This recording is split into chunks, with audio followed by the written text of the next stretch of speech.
Nigeria 1, Guinea Bissau 0. Nigeria have qualified and the Super Eagles are going to the round of 16. But the bigger shock is Ivory Coast losing 4-0 to Equatorial Guinea. It means that they have finished third. Possibly they have gotten out, but they still have a chance to qualify through the playoffs, depending on if they are one of the better teams. This is Nigeria's match reaction with a bit of news about Ivory Coast as well. Hope you guys enjoy and let's get into it. Baoni, my people, Oroko Mini, Najib Talks Ball, and we are back with another match reaction as part of this AFCON series. Nigeria have won 1-0 with an own goal from Sangante. And, let's just start talking about their game from the get-go, because in the first half it was quite boring. Both teams were playing as like a stalemate. It seemed like Nigeria didn't want to lose more so than they were trying to win. But after the cooling break, that's when I started to see Nigeria be a bit more attacking. The ball got down the flanks a lot more, and players were like, they were providing some creative outlet, especially Chukwueze and Simon on the wing. They were getting the ball more often as well, and they were trying to make things happen. But in the 38th minute, the break did come. It was a lovely switch, I think, from one of the centre backs to play it to Aina. Aina had to first time head it to keep the ball in play. And after he found Simon with a beautiful ball, it was literally going to go to Osman for a tap in, but then Sangante tried to clear it and he booted it in his own net. And after that meant Nigeria were 1-0 up. Or whether it was a deserved lead, that's up for you guys to decide. But obviously 1-0 going into the break is always a positive, even if you're not playing well. So Nigeria would have went into that half thinking, well, 1-0 up, let's try and improve and let's try and get better in the second. And onto the second half, straight away Moses Simon, he had a chance inside the opposition's box where he got the ball, it fell to his feet and he tried to go around the keeper. He should have scored and it should have been 2-0, but that literally set the precedent for the rest of the half.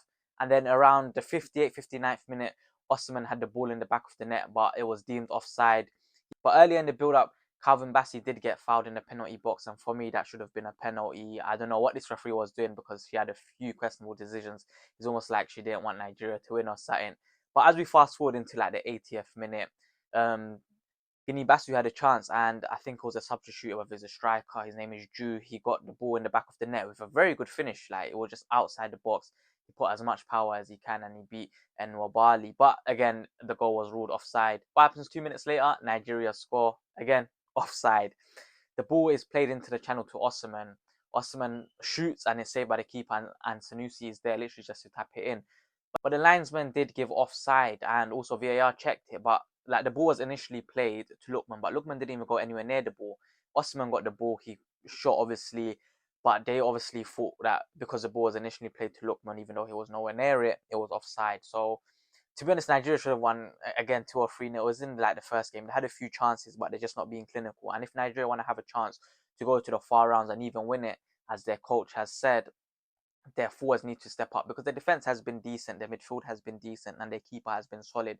But it's really that last line, it's that attack that's missing, and Victor Osimhen needs to be firing, because in the group stages he has missed a lot of big chances. On to my player of the match, and for me, as I said earlier on, the keeper has been solid, and for me, it's the keeper as the player of the match. He didn't really have much to do. He had a few saves, but no one really actually stood out for me. The substitute for Nigeria, Onyedika, he did play well when he came on for like the last 25-30 minutes. He's a very good player. I've only heard good things about him from the clips that I've seen, and I feel like he should be starting whilst Ndidi and Yusuf are out injured. So Onyedika is a good shout, but for me, Onwabali is the man of the match. On to what it means for the rest of the group. Obviously, as I said earlier on, Equatorial Guinea did beat Ivory Coast 4-0. Ivory Coast being the tournament host, which means that they really have to hope that they are one of the third best teams in the whole tournament, because that's the only way of qualifying to the round of 16. But Equatorial Guinea literally shocked everyone. Even in the first game against Nigeria that I watched, yes, they were not the greatest, and defensively they had issues, but like, they didn't have that mentality to fall, basically, because Nigeria in the first game they had a lot of chances. But what happened? Equatorial Guinea took the lead, and that lead came because, like, they were disciplined and they were keep on going. They kept on defending as a unit and they attacked as a unit. And that's a big thing that they have done this tournament. And maybe they are the dark horses for AFCON, who knows? But Ivory Coast as tournament host, that is very shameful, especially with what I was hearing the fans were saying. They were saying they were going to make it far. They were even potential winners. And even on paper, their team is very strong.